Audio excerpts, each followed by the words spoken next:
Bonjour à toutes et à tous et bienvenue dans la chaîne de podcast de la filière ORCID, la filière de santé des maladies rénales rares. Ce deuxième épisode de notre série de podcasts est dédié au protocole de diagnostic et de soins ou PNDS sur le syndrome de Bartter, avec un focus sur le parcours du diagnostic, de la suspicion à l'annonce.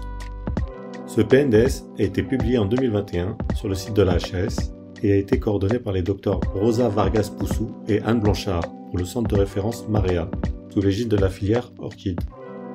C'est tout naturellement que nous retrouvons aujourd'hui le docteur Emery pour parler du parcours diagnostique, un élément clé de la prise en charge. Bonjour docteur. Bonjour Tariq, ravi d'être de retour avec vous. Docteur, dans le premier épisode, nous avons abordé les différentes formes du syndrome de Bartter. Comment confirme-t-on ce diagnostic ?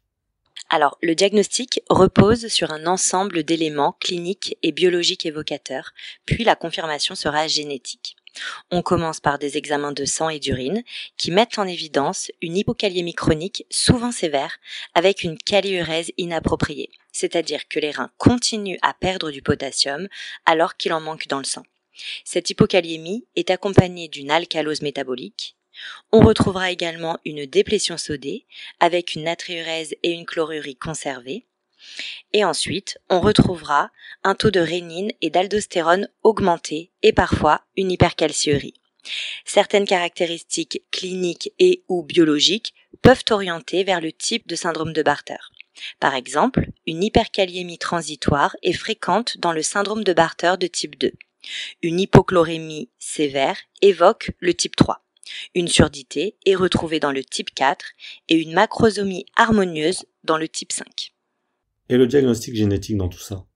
Eh bien, c'est là que réside la confirmation formelle. On utilise aujourd'hui le séquençage à haut débit pour analyser les 6 gènes impliqués dans les différents types de syndrome de Bartter.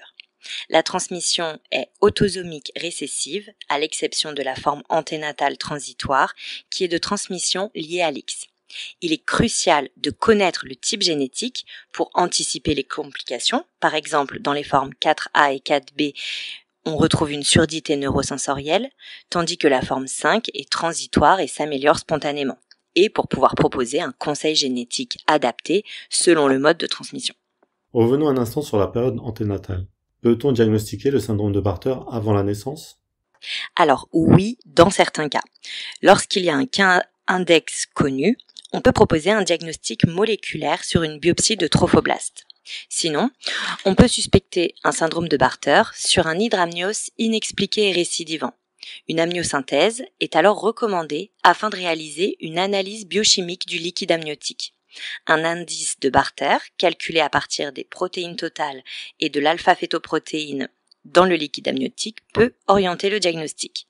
Ce liquide pourra ensuite être conservé pour une analyse génétique en cas de forte suspicion. Une fois le diagnostic posé, vient l'annonce. Comment cela se passe-t-il ? Oui, l'annonce est une étape fondamentale. Elle doit être faite dans un cadre bienveillant, en présence des parents et souvent avec un généticien et un néphrologue. On prend le temps d'expliquer la maladie, ses conséquences, son hérédité et l'organisation du suivi. C'est aussi l'occasion d'informer sur les associations de patients et les ressources disponibles et de prendre le temps de répondre aux questions des parents.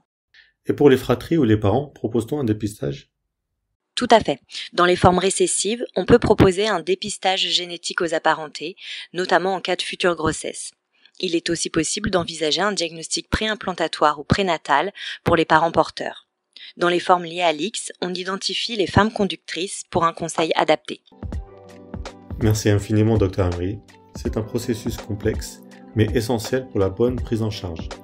On se retrouve très vite pour le 3e épisode, où nous parlerons des traitements et du suivi au quotidien. Je vous rappelle que le PNDS sur le syndrome de Bartter est disponible sur le site de la HAS ou bien sur le site de la filière ORCID. Merci beaucoup pour votre écoute, prenez soin de vous et à très bientôt sur notre podcast.